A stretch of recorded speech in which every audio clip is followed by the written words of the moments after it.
What? This guy did an interview, I think, with me and Dan a while ago, and he turned it into a hit piece? I don't even remember what we talked about. I tricked Destiny into debating Hasan Piker's strongest soldier. I've noticed tech YouTubers like MKBHD, Glazing, Xiaomi, and Huawei recently. Is it connected? I have no idea. I'm sure they make like good tech, but I don't know if I don't know. I would have to look and see why it's banned here or whatever. So, would you say that you wield your audience more like a shield than like a sword? I mean, I try to in that sense, but I wield them like a sword as well for things that I believe in. Streamer Destiny is saying that it's justifiable to attack and kill me in real life. Hasan was terrified of the fear, the terror in Hasan's eyes. Culture war. Culture war never changes.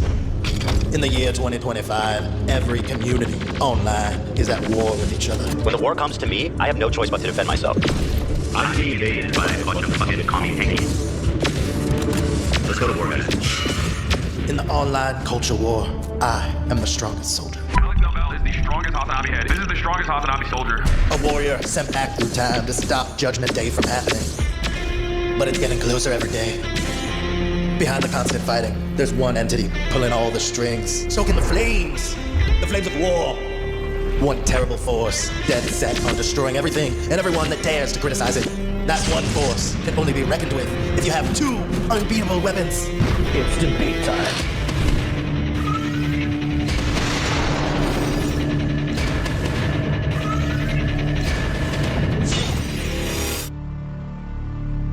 Content Terminator.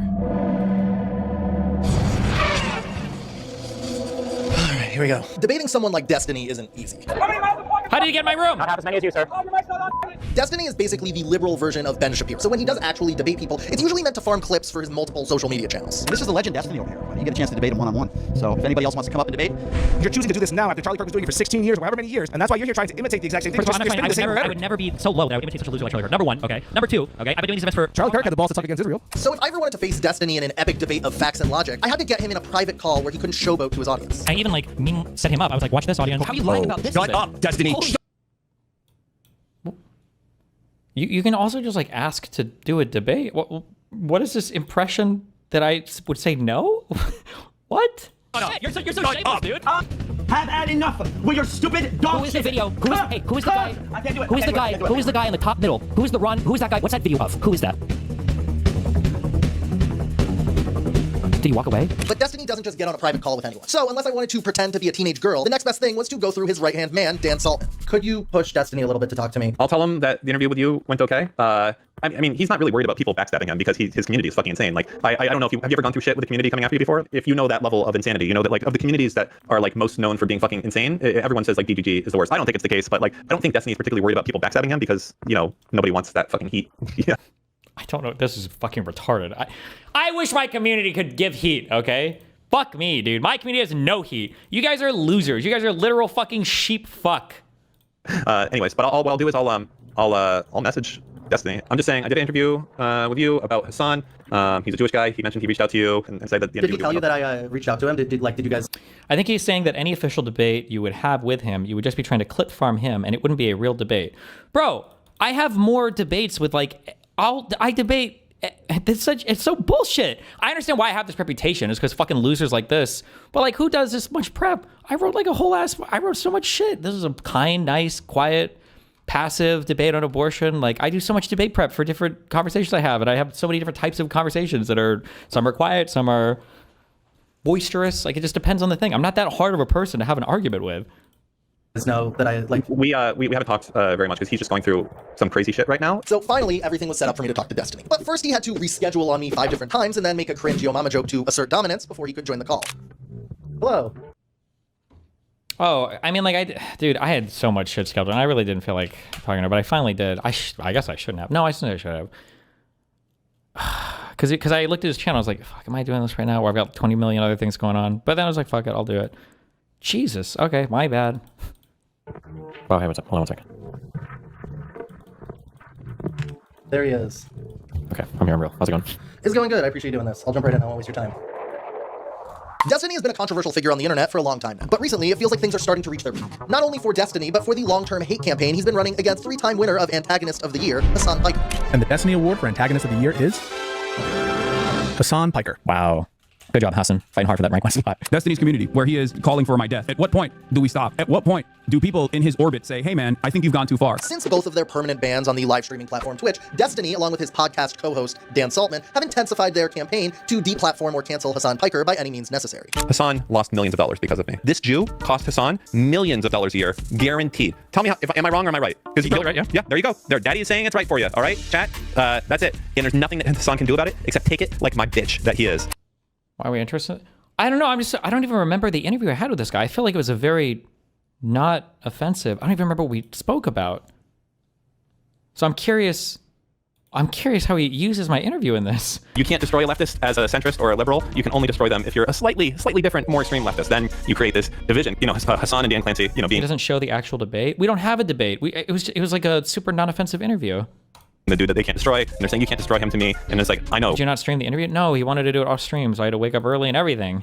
But this person can, and it's like slightly different leftist. Sorry, a little rambling there, but I just wanted to drive the point home too that these people's success is not based around their politics. I know that sounds stupid. It's based around the culture and identity and the communities that they foster and develop. My community will hit Hasan because we have severe epistemic differences, like our approach to how we do, research or truth or particular political opinions is quite different. Talk to me about how you gather information versus how he does. I feel like when I go to Hasan's stream, there's a lot of people now where you basically just kind of go for like marching orders. Like, what do progressives think right now? What do tankies think right now? What do whatever. I mean, I feel like that's the majority of media today. I mean, there's like pros and cons to it, but for better or for worse, I don't really cleanly map onto any political ideology, so I'm kind of free of the pressure of having to agree with one side. Trump, in terms of his policies, was not really that radical. Not actually at all. Right. Actually, you'll agree. In terms of policy, he wasn't really that much different than even his Democrat predecessors. Sure. What was the point of that clip? Is the implication is that I don't know if it's that I'm a Nazi, that I'm retarded, that I'm like, I don't even know what the point of... Hasan agrees with that, by the way, Destiny. I think Hasan does agree with that, but I think he agrees with that for retarded reasons. The actual thing is that on the traditional left-right paradigm, Trump was not like an ultra-far right, like neocon, and there were some things that seemed more moderate, but it's because he went off into the authoritarian direction of that fucking stupid libertarian quadrant bullshit. So he wasn't like a hardcore right-leaning person in terms of like traditional neocon policies. Like he was a lot more dovish because he was isolationist. He just wasn't on that traditional like Bush-Reagan axis. I mean, you see the election of Reagan now, but I don't know if this is. But sometimes for left-wingers, they think that like right equals bad. So if you say he was less right, you're saying that he's not bad. I think, having to agree with one side. Trump, in terms of his policies, was not really that radical. Not actually at all. Right. You'll agree. In terms of policy, he wasn't really that much different than even his Democrat predecessors. Sure. This clip is also about the first Trump term too. Yeah. True. Hasan believes that for Trump too. Jesus. Your community's been at war with Hasan's community, especially when it comes to like Reddit. Yeah, kind of. What is your role in that in terms of like? Are you okay with that? Would you rather them not be at war, or is it better for the overall continuing of the thing that you're building to have a community that is galvanized in this way? I mean, it really depends on what you mean by at war. Like, I think it's good for us to, further our beliefs and ideas online. I think it's good to argue about things, especially when we think somebody else is being untruthful. I'm a tit for tat guy. If you want to roll in the mud, I'll gladly roll in the mud with you. I have a lot of experience doing it, a big history doing it, and I have no problem doing it. Destiny and Dan Saltman have waged a full-scale information war, wielding their communities and resources to spread their anti-Hasan message. Okay. Across the internet. Is Hasan going to create some people that are going to be terrorists or I don't know how you would do it. I think there's probably a very good chance that there will be some shootings that get attributed to, Hasan watchers. I think we already have some, personally, but, which ones? I would say, the Elias Rodriguez guy who did the two shootings, the Israeli, staffer. I've shared the information I have with that, with relevant people. So are you, working alongside Dan a lot with this stuff, or what's your kind of perspective on the feeding the trolls of it all? Dan typically does his own thing. For feeding the trolls, it really just depends. Like, you don't want to get into the personal stuff too much, because if you do, then all the fights become personal. What a fucking loser. God, he's such a Neanderthal fuck. He's such a slime fuck piece of shit. He's like schizo, or not schizo, he's like a psychopath. Hasan is the most deviant person. What is that? Does he think personal shits is calling people like retarded? As Hasan is reading down like my Kiwi Farm story and calling me Epstein-y, sexton-y, molested-y, whatever the fuck. Like, okay. Person I know. That's hold on. Let me do my. Sorry, say you're retarded. Whatever the fucking stupid shit you're about to say. Okay. That would completely undermine exactly what I was saying. Sorry. Destiny, in this way, reminds me a lot of. Say you're retarded. So, the most deviant person I know. That's hold on. Let me do my. Say you're retarded. Whatever the fucking stupid shit you're about to say. That would completely undermine exactly what I was saying. Sorry. Destiny, in this way, reminds me a lot of another guy who I spoke to once on this channel. Hitler. Did OJ do it?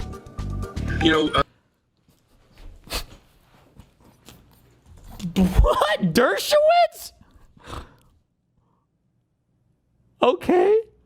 Maybe Netanyahu once asked me that question, and he was prime minister, and I said, "Does Israel have nuclear weapons?" And he said, "Alan, I can't tell you that. Lawyers have confidences, and we can't disclose those confidences. Just as prime ministers of Israel have confidences." Destiny and Dershowitz have a lot in common, and it's not just their proclivities for young girls or the state of Israel. They both make careers out of framing criticism as persecution, while also thriving on confrontations for their personal branding. You're engaging in bigotry. Look, I fought against apartheid. I was part of the legal team for Nelson Mandela. I know what apartheid is. How dare you quote Israel an apartheid state? Has Israel been committing a genocide? I wouldn't say so, but No? not yet. Not yet, really? Yep, really, yep. Also, like Dershowitz, Destiny's love of public confrontations and unwillingness to back down from a fight would find him entrenched in a legal battle related to allegations of Streamer Destiny may be illegally trapped as entrenched in a legal battle related to allegations of No? Wait, is he saying allegations of revenge porn or allegations of pedophilia? That's not what my legal battle is Streamer about. Destiny may be illegally trapped as we look at this new scandal, and we're turning to what may be criminal charges. A few days ago, a Reddit post showed that the girl Destiny shared Pixie's nudes with was seemingly confirmed to be 17 years old due to her getting doxxed. There is almost a 0% chance that she was not 17 during that time. These allegations, however serious, don't seem to actually phase Destiny's controversy-addled brain. Talk to me about, the day that, everything kind of blew up on Twitter, and how you felt in your reaction to that. Everything. Everything? When everyone started calling you a pedo. At this point, I'm used to everything, so it is what it is. I know if I just keep streaming and I do my thing, generally everything goes away after a week or two, yeah. Even more so than Destiny, Dan Saltman has spent an insane amount of time, money, and whatever other resources or Did you record this? No, I never record my own interviews. The fuck? connections he has to try to destroy Hasan Piker. And he says he's doing it all because he's trying to stop anti-Semitism. I already have my money, right? I don't have to stream. I don't have to go and do anything on that front. I'm here and I can be as resourceful and impactful as I want to be to try and make the world a better place through, hopefully, just neoliberal type of pressure and show. Yeah, I like how the video started off accusing me of clip farming when this guy's interjecting the most random collection of anti-Destiny clips that he has. The world reality of what it is. All right, first off, this website, just to be clear, is not owned or operated by Twitch. And this site is, well, you don't have to read all that, but it's there. What's a great site? Don't worry about it. This is Destiny's podcast co-host, Orbiter, who spends every waking moment actively trying to get me deplatformed. I realize that I don't have nearly the resources of what, the ADL or anyone else has. The Hatred.tv site is just another kind of piece in that puzzle. The creation of these sites allows their impact to reach a lot more people in a lot more understandable way. All of a sudden, it's not like an anti-Semitism issue. Now it's just why does Twitch as a company push Hasan so high and protect him so much? Dan Saltman's aggressive Zionism, along with his regressive beliefs about free speech on the internet, have made him a powerful and outspoken ally for Destiny in the war against Hasan Piker. When I go through Hatred.tv, right, I look at each glowing dot in the field represents 100 anti-Semitic messages in Hasan's chat, and I click on one, and a lot of the stuff is kill all Zionist pigs. Israel already killed all of its own fucking citizens. That I'm just trying to read one, for example. Is people saying kill all Zionists in Hasan's chat in your mind a dog whistle for kill all Jews? Yes, for the most part, yeah. I would almost absolutely usually say that to be the case. I think it's going to be incredibly rare that it wouldn't be the case. People like to call me an ultra Zionist, genocidal maniac. And kill all Zionists? Yeah, that's kind of, considering that if you say literally fucking anything about any brown person from the Middle East or North Africa, you're instantly labeled as Islamophobic or anti-Arab. What the fuck? In my mind, I think the Jews should have gotten half of Germany. I think that would have been the fair thing. Throw the Jew music on as well. Nice. To have in that situation. So it's just... sorry, the Zionist music, my bad. These people, for their entire life, have been told that Jews are evil and that they want to destroy you. And if you kill one of them, you're gonna I don't know all the religious terms, but it's crazy. And to combat that level of indoctrination, there has to be a massive influx of resources into that area. There needs to be a McDonald's on every corner, and everyone there needs to be driving a Ferrari. Truly terrible journalism. A real journalist would say, "You said X. Can you explain that?" The studio just injects barely related clips with no context or discussion. Well, yeah, because apparently these were ambush interviews. But I feel like my interview was the least... Oh, this guy, nice, who obsesses over my son and sex life and everything else on Twitter. One of his son's #1 attack dogs. I feel like my interview was incredibly inoffensive. Did you lose your soundboard? No, I'll read down. You know what? I'll download it now. And I know it sounds stupid, but it's only at that point that these people are that the residents of Gaza and the West Bank are going to be like, maybe, let's focus on something besides killing Jews, because life right now is pretty awesome. When Dan Saltman isn't podcasting with a sex pest or obsessing over Hasan Piker, he's... Would you say kill all Democrats as racist against black people since 90% of black people are Democrats? No, because Democrats is a much, much, much broader group of people than like black people are probably a minority of Democrats. Running his company, Redact.dev, an app that's supposed to help you delete your messages that's designed about as well as his anti-Hasan websites. So Redact as a company came to be. None of these people know what sex pest means. Sex pest is just like the new stand-in for whatever. It doesn't mean anything. Like it doesn't mean rapist. It doesn't mean pedophile. It's just like a random thing that you just like whatever. Or obsessing over Hasan Piker, he's running his company, Redact.dev, an app that's supposed to help you delete your messages that's designed about as well as his anti-Hasan websites. So Redact as a company came to be a few years ago. Redact has been based around the idea of letting you manage data that you yourself have created. If you ever feel like pushing it, let me know. And we have an affiliate program that I can get you in. But don't let the Do you think it's even worth giving attention to such small schizo creators like this? I guess not. But I mean, I did the interview for him, so I didn't. I mean, I figure out just I don't know, program that I can get you in. But don't let the cluttered interface or the fact that if you use his app, it will disable your Discord account be reasons that you never use a piece of technology. You in. But don't let the cluttered interface or the fact that if you What is it? Was it called Web 2.0 designs where all of the buttons were just huge, big buttons? This is a cluttered interface, 6 huge buttons on your screen. You use his app, it will disable your Discord account.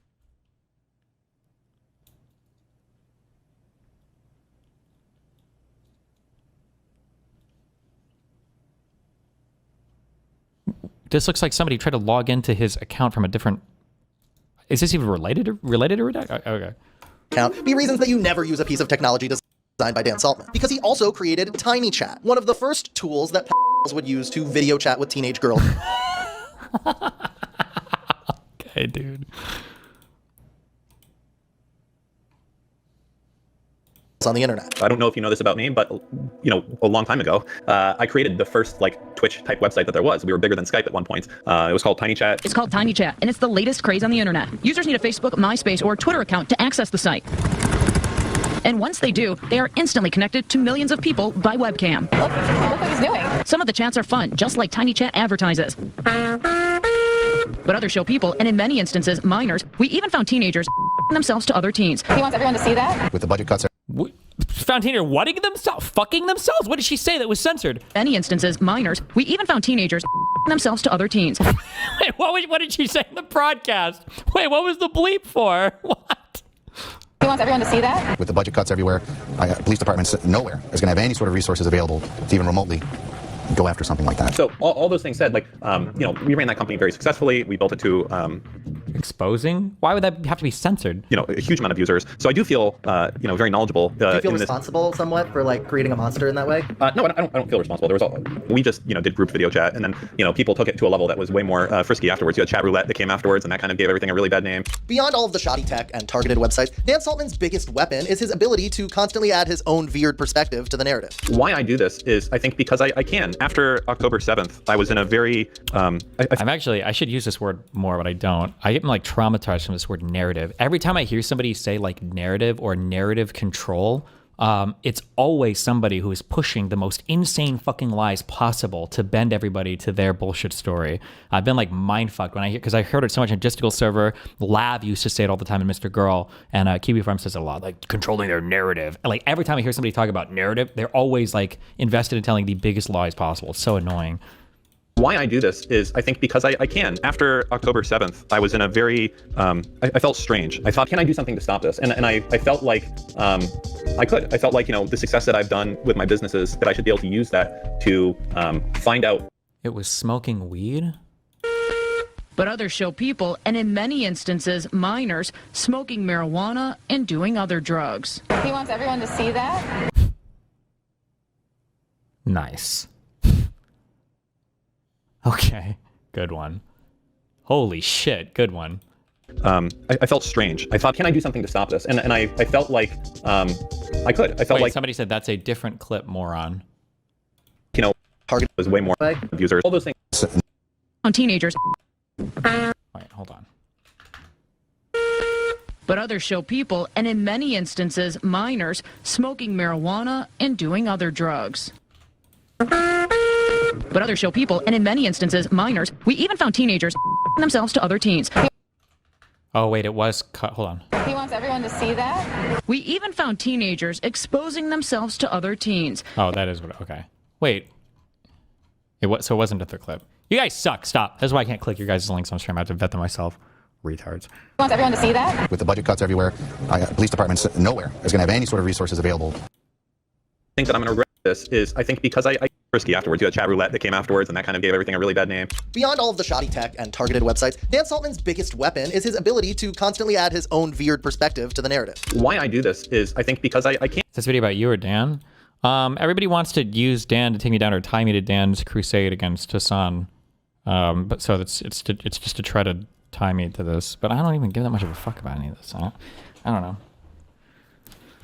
And after October 7th, I was in a very, I felt strange. I thought, can I do something to stop this? And I felt like I could. I felt like, you know, the success that I've done with my businesses, that I should be able to use that to find out what pressure points I can push to make a positive change. I wish I did this thing. I wish I spent more time with my kids. It's always all these things I wish that I did. And I realized at the point, like, you know, fuck it. This is gonna be one of those things I think that I'm gonna regret later on in life, is that like I had the opportunity to make an impact and hopefully counter this narrative that like all Jews are fucking evil. The ability to counter that was the clip of Dan with a heart on his shirt. Look at his fucking eyes.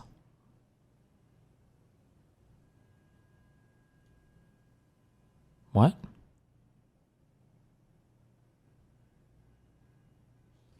worthwhile. Dan Saltman's unwillingness to get a hobby or go spend some time with his kids would be astonishing to most people. But that's the way things go during the culture war. Too far. Go back. Veteran some time. Evil life is that more time to find out what pressure points I can push that I've done with my businesses, that I should be able to use that. Like 1723. Beyond all of the shoddy tech and targeted websites, Dan Saltman's biggest weapon is his ability to constantly add his own veered perspective to the narrative. Why I do this? Wait, is it like, does he use like an AI thing? Frisky afterwards. You had chat roulette that came afterwards, and that kind of gave everything a really bad name. Beyond all of the shoddy tech and targeted websites, Dan Saltman's biggest weapon is his ability to constantly add this whole thing AI? Add his own veered perspective to the narrative. Why I do this is okay. I felt like it's Dan's filter. I felt like, you know, the success that I've done with my businesses, that I should be able to use that to find out what pressure points I can push to make a positive change. I wish I did this thing. I wish I spent more time with my kids. It's always all these things I wish I can hopefully counter this narrative that like all Jews are fucking evil. The ability to counter that was worthwhile. Dan Saltman's unwillingness to get a hobby or go spend some time with his kids would be astonishing to most people. But that's the way things go during the culture war. Veteran debate lords like Destiny can't spend time with their kids when there's a war going on, even if his own son falls victim to the same online extremism that Destiny claims to fight against. You've said that you're a Nazi. You've said that you endorse Adolf Hitler. Jesus, we're going real in these here. Are pretty All right. morally horrible views, in my view. The book I'm reading right now, ironically, is Mein Kampf. I'm trying to understand psychology of Hitler. I do want to ask you about like how your son's been radicalized, because I've seen a lot of his posts and interviews about, you know, his beliefs on you know, Hitler and stuff. It's kind of annoying because I said a lot of crazy stuff when I was a kid. I mean, I imagine right now he's going through his whole thing. There's a lot of people online that are very motivated and invested in trying to have him, you know, turn out one way or another. Hasan and everybody else likes to talk about him, but I mean, like, I chat with him. He's 14. If he still believes this when he's, you know, 16, probably gonna be pretty worried, but people go through phases, and I'm not gonna sit here and try to audit 14-year-olds' beliefs to make sure that they're perfectly in alignment with my, you know, democratic liberal beliefs. And people grow. As long as he doesn't do anything that gets him kicked out of school, then he'll be okay, hopefully. Destiny claims that his community is immune from extremists due to his innate ability to tell which people are making racist jokes and which people are actually racist. I don't know how to explain it. It's like I don't want to call it a vibe. Like, if you spend time in my community, it's pretty obvious we don't hate Jews. Like, sometimes Hasan will call me or my community anti-Semitic, because there are some anti-Semitic jokes that I make. I think there's a lot of funny jokes that can be racist or sexist or whatever. But like, it's pretty obvious that my community is not like an anti-Semitic community. Whereas Hasan will never make those kinds of jokes per se, but his community buys into a lot of the like Zionist occupied government. And you see even like the Young Turks and everything now are going hardcore. I think that kind of anti-Semitism is a lot more insidious and damaging than just, you know, idiots telling jokes, even if those people are like a little bit hateful. What Destiny doesn't want. Does the techno music behind my answer here make it scarier, or like a little bit hateful? What Destiny doesn't want to admit, or maybe just doesn't realize, is that after years of constant controversy, he's conditioned his community to carry out his bidding and defend his actions, no matter how reprehensible the crime. I should just make like a guideline for all this, right? Always deny the initial thing, say there's no context, or just don't address it at all, say the other side is lying, make up some bullshit allegation, get everybody in your orbit to carry the message. All of your fucking sycophantic fans will carry the exact same message, and then if there's anybody ostensibly that's on your side, or there's anybody that is even really on your side, then you just harass the fuck out of them until they acquiesce, until they give into it, all the harassment, and they have to change their opinion. At a certain Did he just cut me describing what Hasan has done with his audience and make it sound like I'm describing what I do with my audience? That was a description of how Hasan operates. I think that was in relationship to the shock collar bullshit. Buddy, that fucking sycophantic fans will carry or just don't address it at all. Say the other side is lying. Make it until they give into it. All the good one. from controversy or from, you know, attacks by other creators, because it's something that's so common, and it's something that even I contribute to as someone who's made a fair amount of videos that like cover controversy. What's the question? Who's made a video from to people wielding their audience as a weapon or as a shield from controversy or from, you know, attacks by other creators, because it's something that's so common, and it's something that even I contribute to as someone who's made a fair amount of videos that like cover controversy. What about it? I mean, people, it's just the nature of crowds anyway, right? Countries do it. Activist groups do it. Hasan does it. They're just taking notes from him, right? Like the audience will follow the streamer in terms of how they do it. I think the other day, he was like, he called me like sex pesty, molestiny. So something like 4 nicknames in a row for me. Destowitz. You like Israel so much, you'd be more Alan Destowitz than Sex Destiny. Yeah. Yeah. Destiny's main tactic has been to focus everybody's negative attention onto Hasan Piker and away from his own repeated bad behaviors. And it's actually working. When Hasan goes out and he does podcasts, he just gets very little, I guess, like traction outside of Twitch.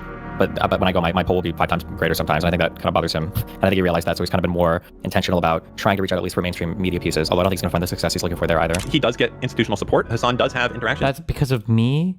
I'm the all-powerful... with these people, and that's because currently they don't look far enough into seeing how much of an enemy of the Democrats Hasan Piker is, and I hope that can change in the future. The goal is to maximize, for instance, attention and eyes on him and impressions as much as possible. It's all about just eyes on, it's all about attention and impressions. Since the beginning of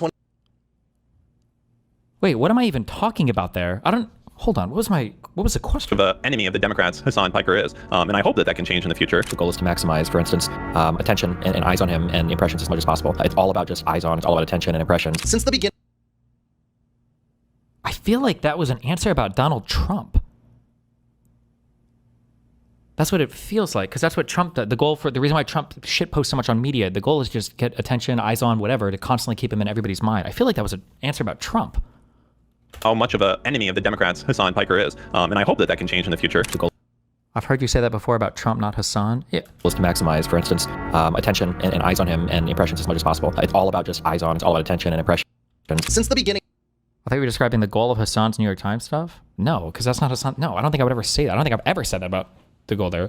His New York Times stuff, the goal is to rehabilitate his image to make him like liberal friendly and to try to grow his audience that will come find him on Twitch there. Hasan's goal is not eyes on maximizing his views. Of course not. Hasan could do way more to do that. That's always been my biggest like career criticism of Hasan is he's too afraid to go out into other platforms. I would never make that criticism of Hasan. It doesn't make any sense. My criticism of Hasan is usually the exact opposite, that he's too afraid to venture outside of his safety zone. I'm pretty sure this question, that sounds like something I would say in response to like having a social media president or an influencer president where the goal is to just maximize the attention. I'm pretty sure I've said this exact thing about Trump a lot. Maximize, for instance, attention and eyes on him and impressions as much as possible. It's all about just eyes on, it's all about attention and impressions. Since the beginning of 2025, when the revenge porn allegations first dropped, there have been 10 major media articles about Destiny's case. When Hasan's dog slipped on her canvas bed and yelped, Destiny and Dan Saltman worked tirelessly to spread the narrative that Hasan Piker was covertly shocking his dog with an e-collar to keep it in place during his live stream. I also like how the dog clipped its foot on something. I wasn't even streaming when this drama broke, by the way. Whatever that means. But Hasan doesn't care about it. He's not interested in it. He has no idea what it was. This is apparently the first time this has ever happened, right? Like, I don't think, has a dog ever yelped on stream before? So like, what? There's so many indications that he's lying. There's so many, he's like so obviously lying. He's so cringe. Dude, this dog is causing this guy so much fucking problem. He's more so than anything fucking else mad. More than anything I've done, which is, you know, sad, but also like, you know, it is what it is. I learned from them. Because I learned from them because they spent so much time fucking over Ethan Klein with saying his dog was fed cheese. And I was just like, you know what? That's a good strategy. Let's fucking do that shit. That accusation led to over 25 major media articles covering the Hasan Piker dog collar drama. Destiny himself has made over 300 videos talking about Hasan on his YouTube channel. And that's not even including live streams. Give me the Hasan clip. I need my hater clips ready. Hasan bad. But unironically.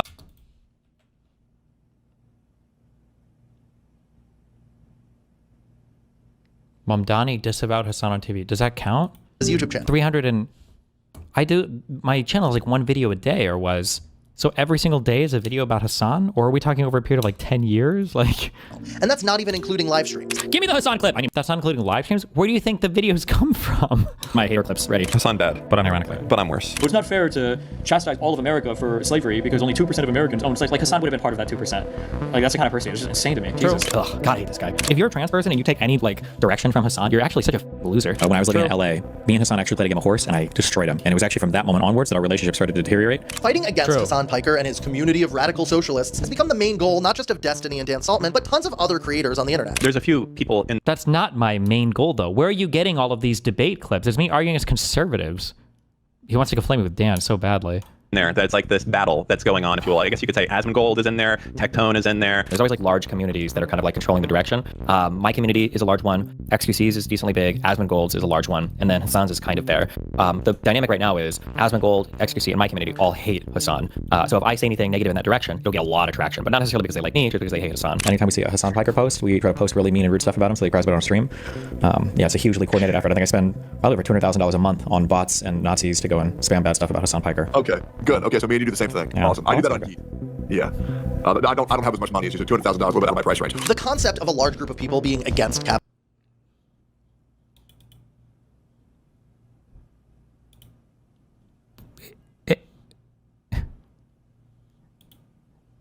Does he think this is real? I can't tell.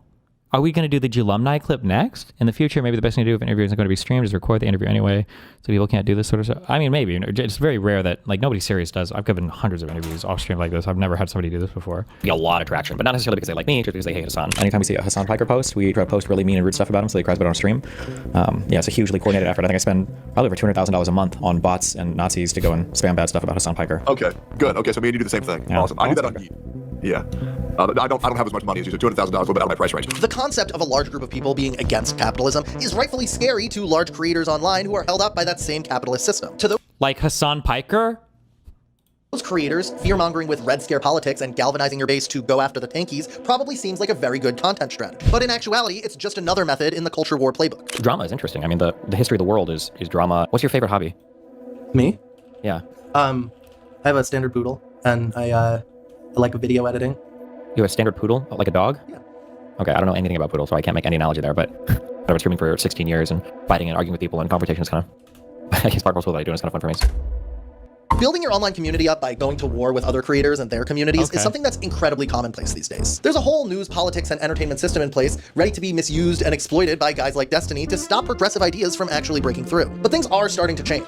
Many are starting to get fed up with politicians' failure to address the labor, healthcare, and cost of living crisis in America. Despite all of those raging issues, most of the discourse is clouded by the culture war.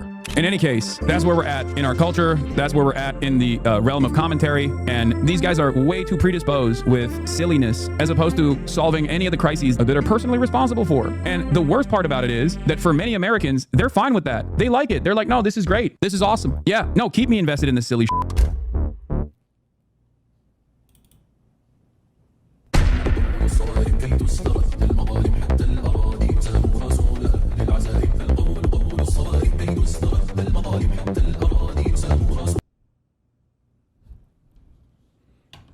We didn't even have a debate. What a crazy ambush.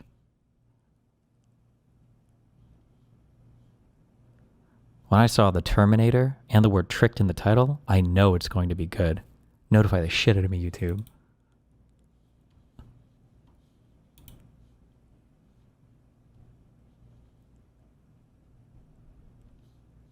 He didn't even ask good leading questions. I feel like there are so many ways that he could have trapped me into saying so many worse things if he was trying to make a video So like this. would you... It's not even a good ambush debate or interview. But I guess it's probably why I didn't include much. What are you, my babysitter? What? How did you get home? Well, with my car. You drove? So what are you, my babysitter? What? Yeah. I know how to drink and drive, honey. I know what I'm doing. What the fuck is wrong with you? Okay. President Trump. There's no video of President Trump sucking a ding dong. And so what if there was? That's a lot better than World War III, Owen.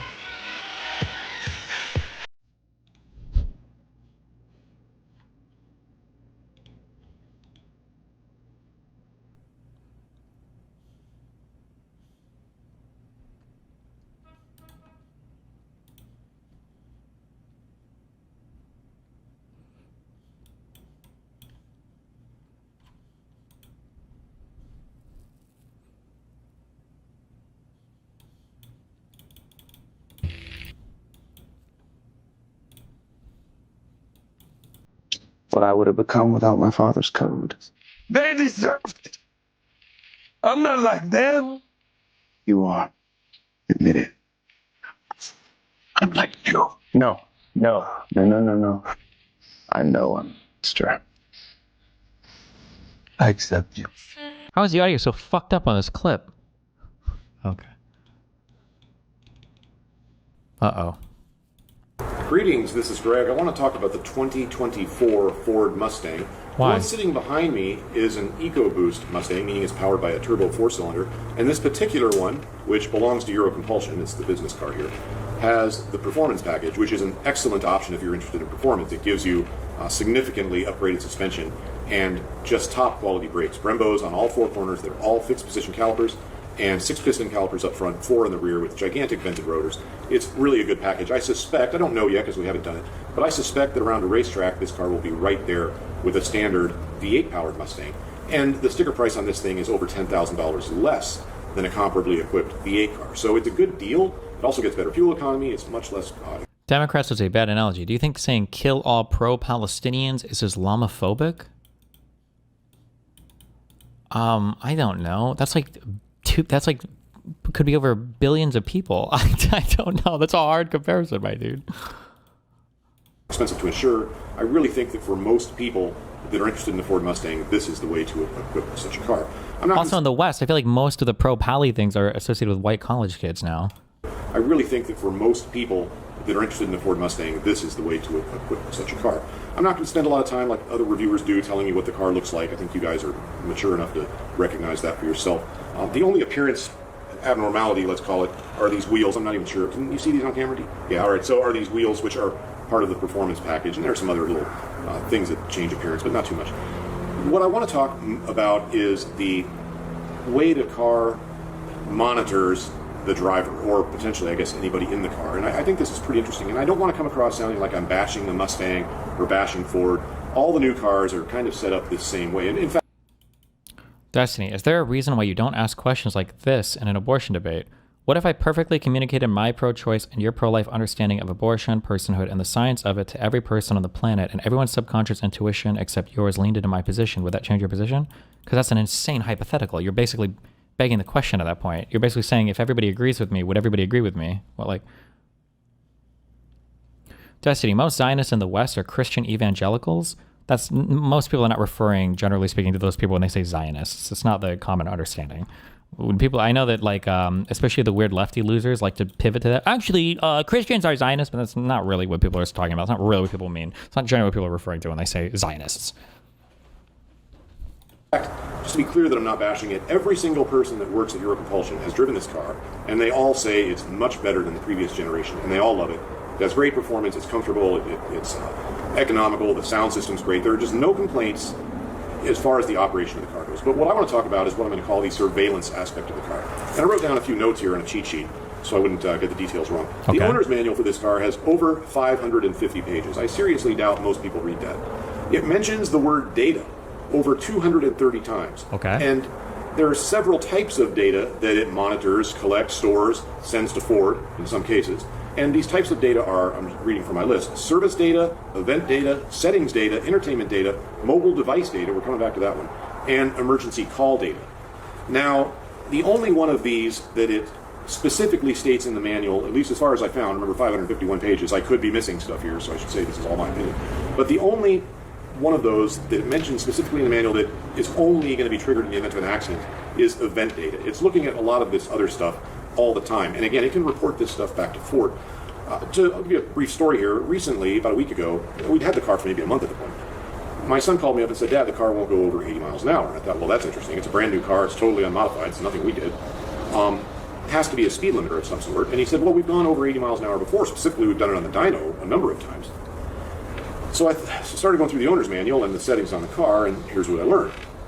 The car has a speed limiter setting, which apparently was set either by the manufacturer or by the dealer to 80 miles an hour, and that's why my son couldn't go over 80. Now, again, we had gone over 80 on the dyno, and I assume that somebody, considering all the people that have driven it so far, someone's gone over 80 on it, because we have a speed limit on a turnpike between Tulsa and Muskogee that we use pretty frequently that is 80 miles an hour, so presumably somebody's exceeded that speed at some time. Well, it turns out that the speed limiter that the car has will recognize, thankfully, if you're really trying to go faster. For example, if you're passing a semi-truck on a two-lane highway, if the speed limiter kicks in at a certain point, that could result in a tragedy. So it recognizes the way you're driving. For example, if you have your foot on the floor, it knows not to kick in that speed limiter. It's designed to prevent you from creeping over it. It also will not prevent you from exceeding the speed due to a downhill grade, because the speed limiter does not apply the brakes. So that's an interesting qualification. But the speed limiter does other things. And so now we're getting into this kind of surveillance state aspect of this. The speed limiter can be set so that the car won't exceed any posted speed limit within these same conditions I talked about a moment ago. It knows the speed limit of the road you're on. It does this two ways. The car has a database, and it just knows what the speed limit is. The database could be out of date, although it does update, but in theory it could be out of date and maybe it wouldn't know. And this comes into play when you're dealing with things like road construction or speed limits that are temporary or related to time, like a school zone might be one speed, certain times of the year at certain hours of the day. Are you looking to buy this? No, somebody just linked it instead of watch it. I don't know why we're... different speed at other times. Well, the car knows that too, because it has a camera that reads the speed limit sign. So if the speed limit is normally 65 and it's 35 right now, the car knows that the speed limit dropped, and it knows how fast you're going, and it stores this data. And it says in no uncertain terms, well, I say no uncertain, you can read the owner's manual for yourself. The way I read it is it says in no uncertain terms that Ford will provide that data when it's requested by law enforcement. So in theory, they could fine you for speeding because your car reports you. And it's not just speeding, it records everything about you. When you wore your seatbelts, rates of acceleration, and it stores this data. And it says in no uncertain terms, well, I say no uncertain, you can read the owner's manual for yourself. The way I read it is it says in no uncertain terms that Ford will provide that data when it's requested by law enforcement. So in theory, they could fine you for speeding because your car reports you. And it's not just speeding, it reports everything about you. When you wore your seatbelts, rates of acceleration, how hard you're cornering, just everything. The car can potentially sell you out. I'm not saying that's happening right now. In fact, as far as I know, it's not. The other type of data that they collect that I want to talk about. Ooh. Something interesting is, like, I don't think that they could just randomly pull this for traffic citations. I seriously doubt they'd be able to. But if you went to court to fight a traffic ticket, I bet they could pull that data and you'd never be able to fight, and they could just look and see. That would get you, maybe, depending on how granular the data collection is. About is data from your cell phone, your personal data. And again, this is extremely clear in the manual. Go in there and read it for yourself. This is not Greg's theory about what the car does. It says in the manual very specifically that they track and read your phone calls and text messages. Ford knows who you called, when you called. The car shares your entire cell phone contact list. This is assuming that your phone has been connected to the car at some point. It shares your entire cell phone contact list, which seems strange to me. As an example, I have a grandson who's a teenager, and he's in my contact list on my cell phone. So if I connect my phone to this car, Ford has my grandson's phone number. He didn't agree to that, and he's a minor. I don't understand how this can be legal, even though I understand that by buying the car, I agree to all these terms and everything. But there are other people involved here that didn't agree to this. So I find this very strange. I'm not doubting it's somehow. Fuck this. Watch this video. A video on that Charlie Kirk was racist? Why would I give a fuck? Yeah, he probably was racist. Why do I care? I'm good. Not legal. Just saying I don't think it's right. They also can read your text messages. They also know if you haven't read one of your text messages. Not only can they read the text messages you've read, they can read the text messages you've received that you haven't read. This seems to me to be an incredible invasion of privacy, but it's all right there in the owner's manual. So all of your cell phone data is shared. And by the way, it also states very specifically that even if your phone isn't connected to the car, they can still tell who you called and when, and I think where you are at the time you do it. I'm assuming that only works if you have connected your cell phone to the car at some point. I'm not sure about that. So the level of surveillance, I don't know what else to call it, that this car has is just tremendous. It also monitors your driving behavior, and if it recognizes you getting tired, and it does this by looking at the lines on the road, and if it sees that you're not holding the center of the lane, or you're drifting a little bit more than normal, it decides that you must be tired and sets off an alarm. I haven't seen this alarm go off, but according to the owner's manual, again, the way I'm reading it in the current version of the owner's manual, might be changed by the time you see this. The current version of the owner's manual states that if that alarm goes off, the only way to shut it off is to pull the car over, come to a stop, shut off the car, and restart it. So that's a pretty invasive alarm. You know, if the song comes on the radio you like and you're swaying to the music a little bit, and not holding a perfectly straight line like maybe you normally do, the car will recognize that and think you're getting tired. Okay, that was like the worst possible example you could give. If the right song comes on and you're swaying on the road, maybe it's time for you to not be driving the car. So there are a lot of things that it monitors, and I should say if there's snow on the windshield or something blocking the windshield, the camera and sensors for a lot of this stuff are facing forward, obviously, behind the upper center of the windshield, kind of near the rearview mirror. And so if there's snow on there, or there could be other obstructions, and some of this functionality would be lost. I'm really stunned that the car monitors and stores this much information, and that people are okay with it. I guess, you know, it's kind of, I own this car. That doesn't mean I'm okay with it. I bought the car, and here we are. And I gotta say, I haven't heard of any case of this ability being abused, but I think it will be in time. It's a question of getting people used to this and getting enough of these cars out there in the public before they start flipping the switch, so to speak, and calling you up and saying, hey, Josiah, we noticed you didn't have your seatbelt on when you went through Okmulgee, and it's required there. We're reporting that to law enforcement, and you get a ticket in the mail from the Okmulgee Police Department. That's an extremely convenient source of revenue for municipalities. And I should also say that it's not just municipalities. I don't want to read this incorrectly, so let me quote from the manual. They may also provide this information to, quote, third parties with lawful authority, unquote. Well, I don't know who a third party with lawful authority would be, but I suspect that means whoever Ford wants it to mean. I think that's vague enough that it can be interpreted that way. And in any case, in the manual, it clearly states that all of this is subject to change at any time. Ford could just change it to whatever definition they want. There's also a ton of other stuff in the owner's manual regarding these user agreements. The one for the navigation system in there, that's not made by Ford, it's made by somebody else. That's pages and pages long. And all it says is essentially you have no rights, you have no right to sue us, you have no rights. And by the way, the navigation system says that they don't promise anything. And the navigation system people also say that you're responsible for checking their website for changes to their service agreement on a regular basis. Of course, nobody's going to do that. Nobody's going to read the owner's manual, let alone going to the providers of software that Ford has hired. And nobody knows who those people are. Nobody's going to their website. So I think the surveillance state has gotten a bit out of hand. I'm a bit worried about it. I'm not going to ramble on any longer. I just felt like making this video. Thanks a lot for watching. Goodbye, and have a great day. Okay. It is a lot of data, for sure.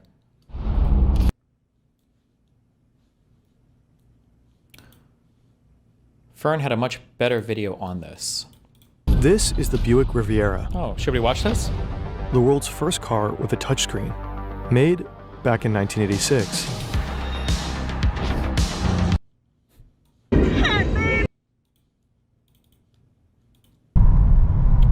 Dear Volkswagen, emergency assist. Queen! Is that my sleeping queen? Oh, or narcolepsy.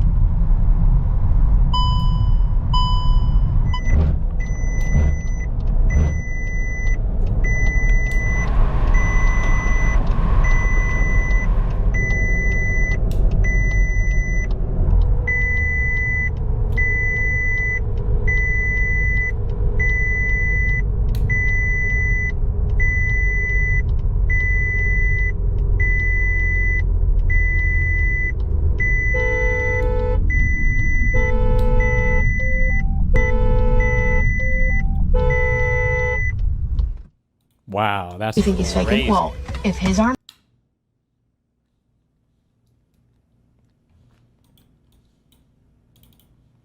Baby, one more time! Hit me, baby, one more time!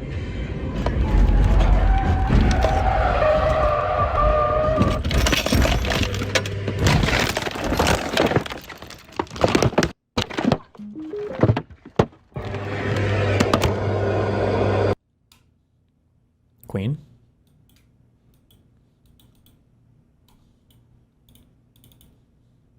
$29. Oh, okay. You're. Why is it that women are allowed to ask how old a man is, but it's taboo?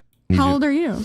29. Oh, okay. You're. Why is it that women are allowed to ask how old a man is, but it's taboo for a man to ask how old a woman is? I think it depends on the context. So you can ask a woman how old she is. Like, I wouldn't be offended if you asked me how old I am. Did you pause waiting for me to ask? I won't ask. How much do you weigh?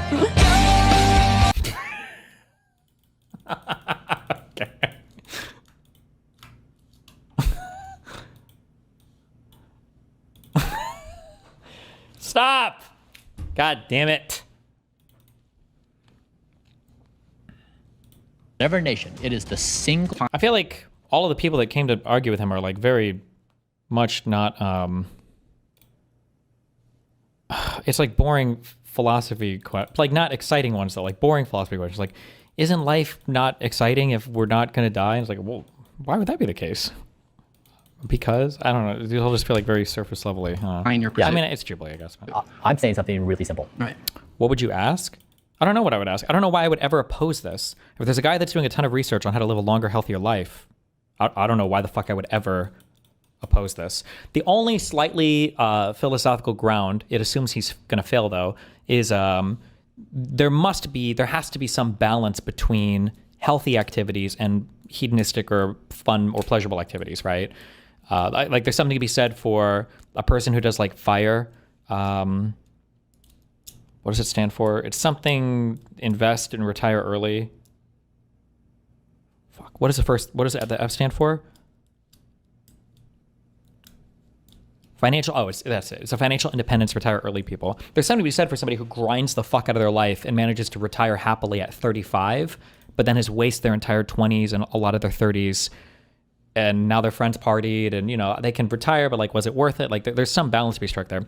But I imagine for Brian, you'd say, well, if you follow my stuff, you'll never have to be old or whatever. So you can go back to those party or fun years all the time. So, but I mean, like, this is assuming he's going to fail. I actually hate that he doesn't have a better answer because his position does have a very good answer to her. Yeah, it would just be more regulation and restriction on fast foods, on what you're allowed to do for foods that you sell to people, for human consumable stuff. Whatever things you think are ultra processed, you could have guidelines for, I mean, there are a ton of guidelines you can put, and you can have like different restrictions on, you can have guidelines on how to prepare the food. You can have guidelines on how to present the food. Like I mentioned, like in a lot of European countries, you have these things that will give you like red, yellow, or green labels for carb contents or for fat contents. Like there's a billion things that you could do to assist with this issue.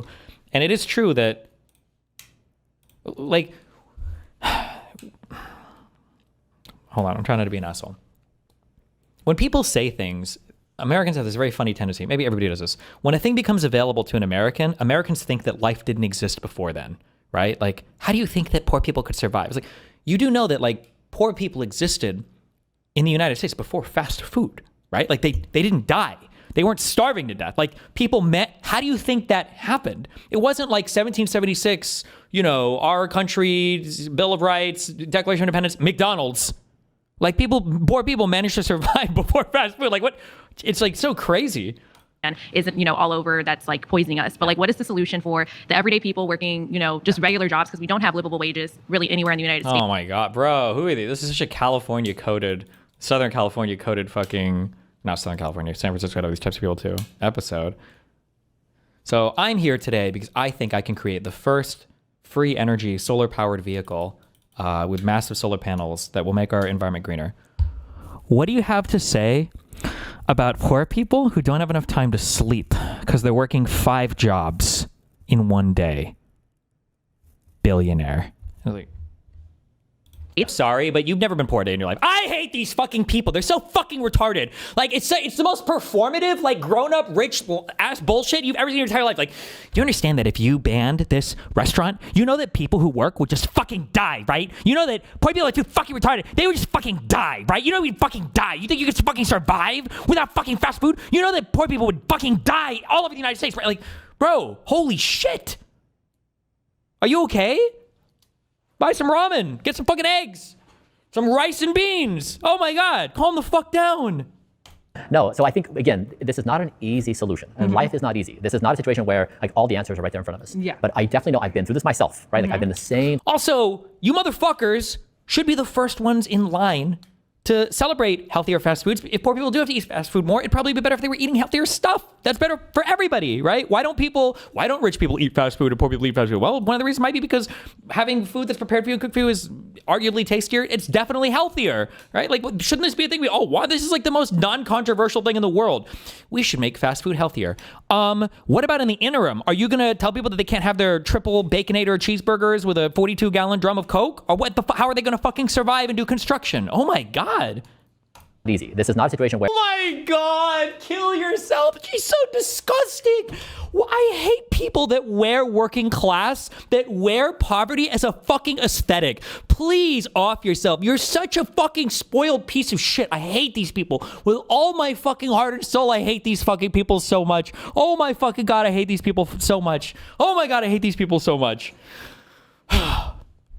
The reason why they don't actually know the answer to how any of these things fucking work too is because they went to an out-of-state college as soon as they were 18. They went out of state. Parents paid for fucking everything. They probably didn't fucking work their entire way through fucking college for all 5, 6, 7 years to make their bachelor's degree.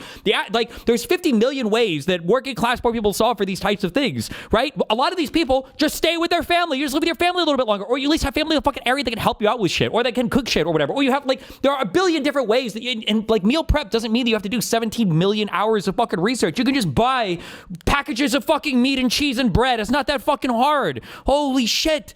This idea of how are we supposed to think about our fucking food when I'm fucking, do you understand that the body has to recover on, lesser person? Oh, so you're racist and Islamophobic and classist. Hold on. Do not fall for rage bait. Wait.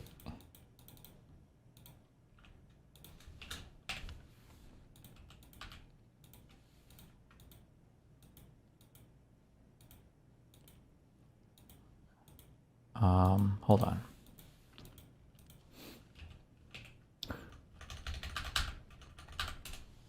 do not. One sec.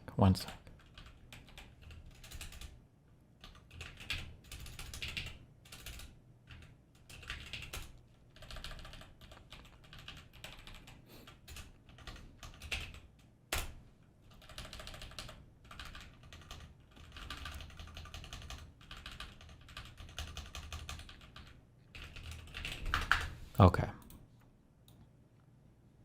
Hold on. Oh my God.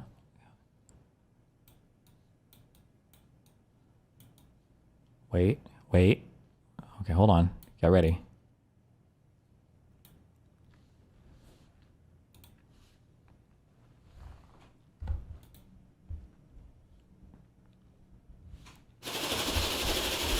Look at how cute this thing is. Look.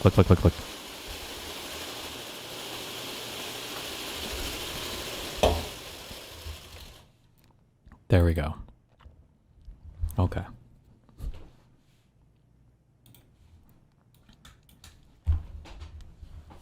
When you consume a diet of sugar, even you eat a fast food diet, you're less able cognitively, you have lower reaction times, you have lower willpower. It makes you a person that's not as robust in the world. So it's actually a form of self-harm. And I don't want that to happen. Self-harm, okay. Yep. And so she got triggered because I hate myself.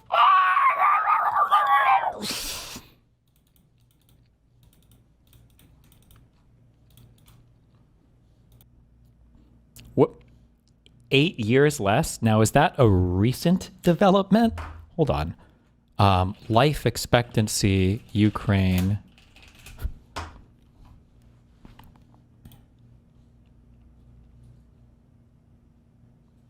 Damn, that was actually pretty low.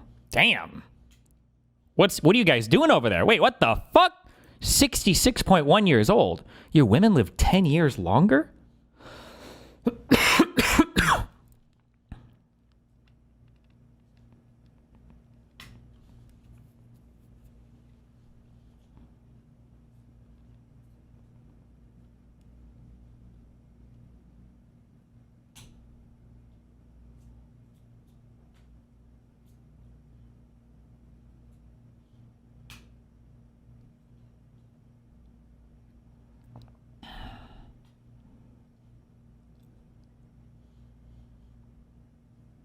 Bro. What's going on over here? The highest increase in mortality rates occurred among the so-called preventable or man-made diseases. What is a man-made disease? What does that mean? League. Many research were connected with high alcohol consumption. Okay, that tracks. According to official statistics in 2004, only 2.5% of all deaths were related to alcohol consumption. However, it is widely accepted that official data do not represent the true statistic. And a significant proportion of homicides. Is that a high number? What is the... Hold on. Percentage of USA deaths related to alcohol consumption.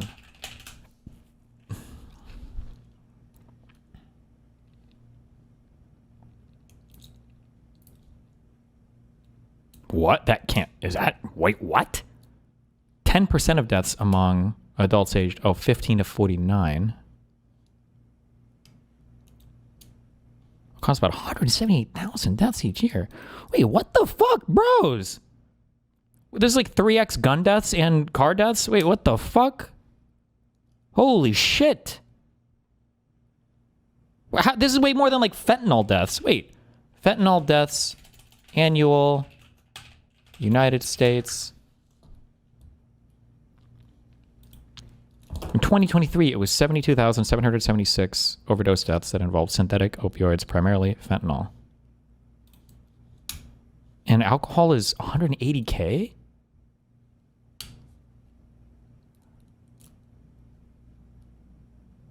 Shorten the lives of those who died by an average of 24 years. 2/3 of alcohol-related deaths were from chronic conditions which developed drinking alcohol over time. 1/3 were from binge drinking or drinking too much on one occasion. 61,000 deaths a year. Holy shit. Alcohol-related deaths by sex? Like you fucked to death? Oh, it's by... I'm sorry.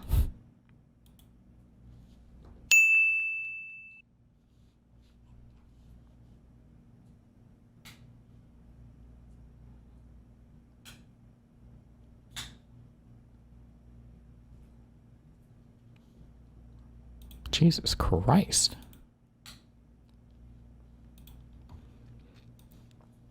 Check out Wisconsin in comparison to other states. Do Wisconsin residents report excessively drinking more alcohol than those in other states? Yes.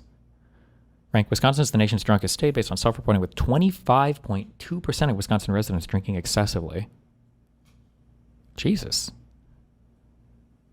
Although I think even I count. It depends on how they count that, right? Because I think whenever I drink, I usually like binge drink. So I don't know if I would be counted in that. But I wouldn't say I have like an alcohol problem. Unless your mom's here.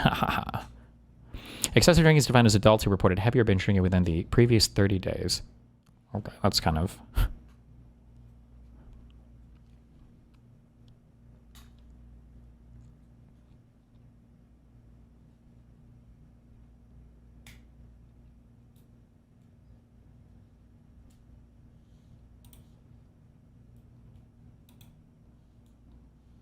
The salad. Yeah. Why can't you just eat the salad with friends at 2 a.m.? Also, I don't know if this is true in Europe, but Americans have a really fucked perspective of what healthy eating looks like. You could argue this is part of our fast food culture or something, but like for Americans, good food is always bad, and healthy food is like, no. It's unhealthy food is always good, like tastes good and is amazing. And then healthy food is always dog shit for you and terrible. That's like not true. Like there's plenty of well-prepared good stuff that you can eat that's like flavorful, that's healthy, that covers lots of macros, there's good micronutrients, isn't like ultra processed and stripped of every fucking fiber and everything else. It doesn't have to be like a iceberg lettuce salad with some low-fat ranch. It's like the most retarded approach. Like this is a person whose mind has been rotted by bad food culture in the United States, right? Like the only thing I can enjoy with a friend is going to be the most unhealthy, greasy burger ever. And if I want to be healthy, I have to sit there and cry with a salad that's not even good for you, by the way. Like if you have a friend who eats iceberg lettuce with some carrot shavings and like a packet of ranch, it wouldn't surprise me if, like, on the overall health perspective, that's probably just worse for you than a cheeseburger, because the calories are empty as fuck. You're getting nothing from, I don't even know if iceberg lettuce has any fucking vitamins in it. The carrot shavings aren't doing fucking anything for you. And a lot of the times you're making up for all the missed bullshit calories with whatever packets of ranch you're eating anyways. Like, at that point, you might as well just eat some meat, because there's a lot of other shit in that anyways. Like, that's not, like, eating empty bullshit that just makes you suffer, I don't think is, like, healthy. Motherfucker found 2 jobs that are giving him overtime? What the fuck? Save some overtime for the rest of us, Chief. What the fuck? Or is overtime easier to get these days? I've said this before, but like in the past, this is just from my experience. Maybe this wasn't for everybody, but this was everybody that I knew. When people talk about how you have to work like 2 or 3 jobs, it's not because you're working 40 hours or 46 hours in one job and then 50 hours in the other. It's because for service jobs, it's hard to get scheduled well. Like if you could find one job that would schedule you for a solid 32, 40 hours a week, that's like keno. When you're working 3 jobs, it's because they're giving you some bullshit where you work like Wednesdays, Thursdays at one job. Somebody will give you a half shift on Friday and every other Saturday on another, or you've got like dynamic scheduling at McDonald's. When I worked at it would be a new sheet that they'd print off every fucking 2 weeks. Like, and that's why you're working 2 or 3 jobs, because you're just trying to get enough fucking hours to get your shit in. Getting overtime at one job. When I worked at a casino, I had 20 hours of overtime a week. Okay. Bling, bling, motherfuckers. I was loaded. 20 hours of overtime a week. There's a reason why I quit college. Fuck that shit. Why would I be a loser saxophone player when I'm getting 60 a week? This motherfucker's got 2 jobs, paying him overtime. What the fuck? I wouldn't be able to do it if I was this guy. Again, I also, just to be clear, I don't know if I broadly support this Brian Johnson kind of. He might be a huge scammer and everything he says is bullshit. I haven't like dug into his claims a lot. But just going by this Jubilee performance, I think I would kill I think I would just tell her then they should just kill themselves. And she'd be like, what? Yeah, they can't get this, they should just kill themselves. But sir, what do you mean? But like, what? I'm giving the most basic bitch advice in the universe. Get sleep. It's good for you. What about people that can't get sleep? Try to get more, and if you can't, I guess you can't. What do you want me to say? Like, what the fuck is? To be clear, I'm not just making this up also, because I've done a few of these Jubilees, and the producers sometimes will have you change your prompts, or they'll ask the audience if this is like more debatable. I really do think the producers were pushing people to come up and argue here. It wouldn't surprise me if in between they, like, even individuals coming up, they were cutting and asking like, okay, can somebody come up and argue? Like they must have been, because these claims are so inoffensive. Population live paycheck to paycheck. These people do not have the luxury. They would love to sleep in, but they do not have the luxury to sleep in. And population live paycheck. So as some of the other people prior to me stated about the fact that 50-70% of American population live paycheck to paycheck. 57% of the American population live paycheck to paycheck. How we that paycheck to paycheck is some bullshit. People define that in all sorts of wacky, fucking retarded ways, but these people do not have the luxury. They would love to sleep in, but they do not have the luxury to sleep in. And no one is talking about sleeping in. Usually it's about going to bed earlier, but they have to work double shifts, triple shifts, night shifts. Bro, what the fuck are these working machines? The triple shift night shifts? Triple shifts? What triple? You're working are you working a double today? A double, motherfucker. I've been here for 22 hours. I'm about to finish my triple shift. What the fuck? Are these the Terminators? The T-1000s? What are we... Jesus. Okay. Me reading the words, Christopher Nolan is a fascist on Twitter. Is he? Okay, you can always tell when somebody has learned something new in social studies. Okay.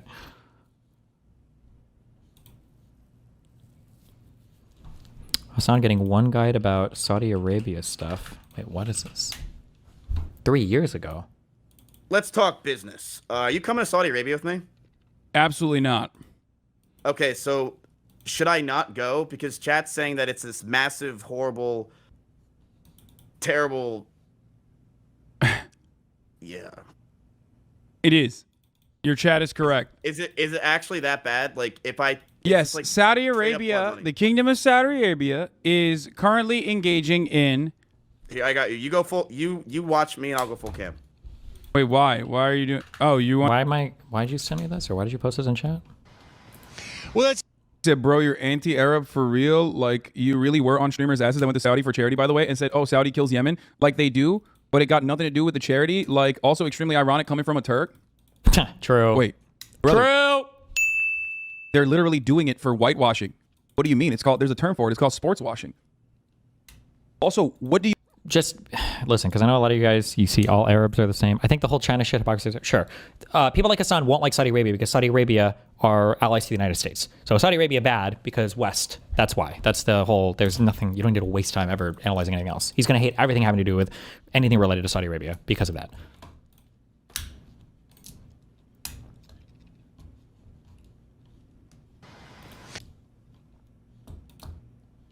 Somebody said this is President Sunday. I'm Mr. Body Catcher, Slaughter Gang Soul Snatcher. Ain't no regular F-150, this a fucking rapper. No capper, street nigga, not a rapper. Chopper hit him in. Good one.